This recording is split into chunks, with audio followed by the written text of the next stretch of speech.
नमस्कार मेरे साथियों, आ जाइए चलते हैं आगे। हमारे देहाती अनमोल कहानी यूट्यूब चैनल में आप सबका स्वागत है। आ जाइए मेरे प्रिय साथियों, चलो चलते हैं आगे कहानी में।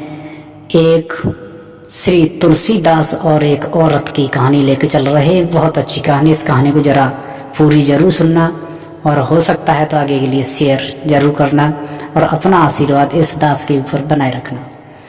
तो आ जाइए, चलो चलते हैं। हम आपसे एक बात कहेंगे, आप हमारे YouTube चैनल पर नए हैं तो हमारे देहाती अनमोल कहानी चैनल को सब्सक्राइब, लाइक, शेयर अवश्य करना, जैसे कि आप हमारी वीडियो देख सकें और अपना आशीर्वाद इस दास को दे सकें। तो आ जाइए, चलो चलते हैं आगे। बहुत अच्छी कहानी है, इस कहानी को ज़रूर सुनना और अपने जीवन में उतारना और भगवान की भक्ति करना। तो आइए चलो चलते हैं। एक दिन एक गांव होकर के श्री तुलसीदास जी गुजर रहे थे, तो उसी गांव में एक व्यक्ति की मृत्यु हो गई। तो उस व्यक्ति की मृत्यु हुई थी, उसकी पत्नी को मालूम पड़ा कि श्री तुलसीदास जी हमारे गांव में होकर के गुजर रहे हैं। तो उसकी पत्नी अपने पति को छोड़ करके श्री तुलसीदास के पास के लिए भागी और भाग करके रोती हुई आई और भाग करके श्री तुलसीदास के चरणों में आकर के अपना मस्तक टेक दिया और श्री तुलसीदास को अपना मस्तक टेक करके श्री तुलसीदास से बोली कि श्री महाराज जी, मुझे तुम अपना आशीर्वाद दे दीजिए। तो श्री तुलसीदास जी ने कहा, सौभाग्यवती भव, सुखी रहो, प्रसन्न रहो, तुम्हारा सुहाग बना रहे। जो श्री तुलसीदास ने उस औरत से कहा तो वो औरत उनके चरणों को छोड़ करके हाथ जोड़ के खड़ी हो गई और बोली, महाराज जी, जो आपने मुझे आशीर्वाद दिया है, सौभाग्यवती भव, मेरा सुहाग बना रहे। महाराज जी, मेरे पति तो मर चुके हैं और उनकी अर्थी तैयार हो रही है। पूरा गांव वासी सब इकट्ठे हो चुके हैं, उनको ले जाने की तैयारी है। बताओ आपका आशीर्वाद मेरे लिए क्या होगा। तो श्री तुलसीदास जी बोले, बेटी, जो मैं आशीर्वाद देता हूँ मैं सिर्फ भगवान के भरोसे देता हूँ। मैं कुछ नहीं जानता और नहीं मेरा कुछ है। चलो मैं देखता हूँ अब तुम्हारे पति को। तो श्री तुलसीदास जी वहीं पर पहुँचे जहाँ पर उनके उस औरत के पति लेटे हुए यानी मरे हुए लेटे थे। तो वहाँ पर के जाकर के तो श्री तुलसीदास जी ने अपने प्रभु भगवान से अपनी डोर लगाई, अपने प्रभु का इनाम जपते रहते थे। तो राधे श्याम राधे श्याम राधे श्याम राधे श्याम राधे श्याम राधे श्याम राधे श्याम राधे श्याम करते रहे। तो अचानक श्री भगवान जी आए और तुलसीदास को पूछा। तो तुलसीदास ने कहा, हे प्रभु, मैं तो आपकी बल पे जो कुछ आपके बल पे करता हूँ, मैं कुछ नहीं जानता हूँ। मैंने इस बेटी को आशीर्वाद दे दिया है, इस आशीर्वाद की लाज रखिए। तो भगवान श्री ठाकुर जी ने ऐसी कृपा की, जो उसका पति मर गया था उस औरत का, वो पति उठ कर के बैठ गया पुनः और अपने खड़ा हो गया और बोलने बतराने लगा। तो वो बात पूरे नगर क्षेत्र में फैल गई और सब लोग श्री तुलसीदास की जय जयकार करने लगे। तो श्री तुलसीदास जी वहाँ सर के बढ़े और आगे एक आश्रम था, उस आश्रम पर जाकर के रहने लगे, अपना भजन जपते रहे, भगवान का नाम जपते रहे। तो वहीं अकबर जी का शासन था, उन्होंने अपना चमत्कार दिखाया। तो उनको यहाँ पर बुलवाइए और उनका चमत्कार हम भी देखेंगे।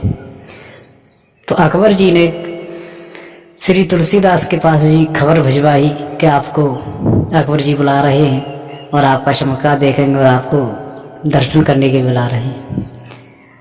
तो श्री तुलसीदास जी ने कहा उनके सैनिकों से कि आप जाइए, हम उनके यहाँ नहीं जाएंगे और नहीं हम चमत्कार दिखाएंगे। हम चमत्कार नहीं जानते हैं, नहीं हम कुछ नहीं जानते, हम नहीं जाएंगे। हम अपना भगवान का नाम जपते हैं, हम अपने आश्रम पर रहेंगे, तो अकबर जी के यहाँ नहीं जाएंगे। तो उनके सैनिकों ने अकबर जी से जा कर के कहा कि उन स्वामी जी ने तो ऐसे से कहा, वे नहीं आ रहे। तो अकबर जी ने अपनी सेना को आदेश दिया कि आप जाइए, उन्हें बंदी बना करके हथकड़ी बेड़ियां डाल करके उन्हें बांध करके हमारे पास लाइए उनको, महात्मा को।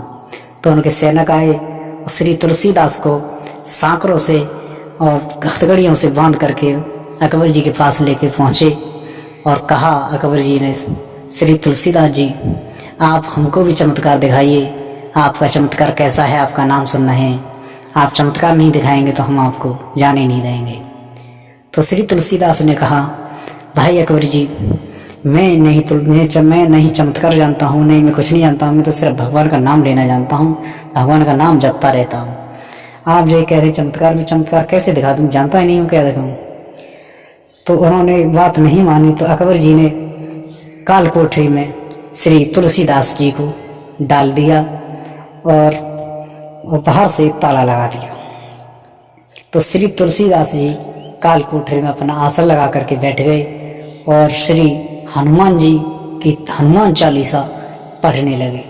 हनुमान चालीसा पढ़ते पढ़ते और श्री राधे श्याम जय श्री राम करते रहे और श्री हनुमान जी की हनुमान चालीसा पढ़ते रहे।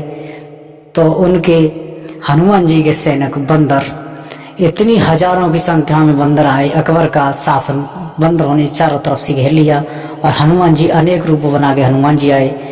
तो उनके अकबर जी की सेना को और अकबर जी को बंदर और हनुमान जी अनेक रूप में आकर के उनको मारने लगे और सेना को बेहोश कर दिया, चुटैल कर दिया और पूरी तरीक़ा से। तो एक सैनिक ने कहा अकबर जी महाराज जी, आपने जो हिंदू धर्म से एक संत जी आपने बंदी बना रखे हैं, इनको आप मुक्त कर दीजिए, इनको निकाल दीजिए तो आप बच जाएंगे, उन्हें आपकी जान नहीं बचेगी। तो अकबर जी जाकर के वहाँ में काल कोठरी में जाकर पहुँचे और उनके महाराज जी के श्री तुलसीदास के चरणों में जाकर के गिरे और महाराज जी के जाकर के चरणों में गिर करके गलती की माफ़ी मांगने लगे। तो श्री तुलसीदास जी को थोड़ा रहम आया और हनुमान जी से कहा, तो फिर हनुमान जी को थोड़ा शांत करके उनकी बंदर सेना वहाँ से चली गई, हनुमान जी चले गए और तुलसीदास जी को अकबर जी ने छोड़ दिया और अकबर जी अपने आसन पर रहने लगे। तो श्री तुलसीदास जी कहते हैं कि अगर किसी के घर में कोई मुसीबत है या हारी है, परेशानी है या कोई बंदी हो बना रखा है, तो आप अपने घर में श्री हनुमान जी की हनुमान चालीसा का पाठ करिए, हनुमान जी की पूजा करिए श्रद्धा भाव से और भगवान का नाम जपते रहिए, तो आपके कष्ट मिट जाएंगे और आप आगे के लिए बढ़ते रहेंगे। तो श्री तुलसीदास जी कहते हैं कि हनुमान जी की पूजा, हनुमान चालीसा और श्री राम जी का, श्री राधे श्याम जी का नाम जपते रहिए और आगे के लिए बढ़ते रहिए। इसमें अगर कोई गलती हो तो इस दास को माफ़ कर देना। फिर मिलेंगे अगली वीडियो में। जय श्री राधे, जय श्री कृष्णा, जय श्री राम, राधे श्याम।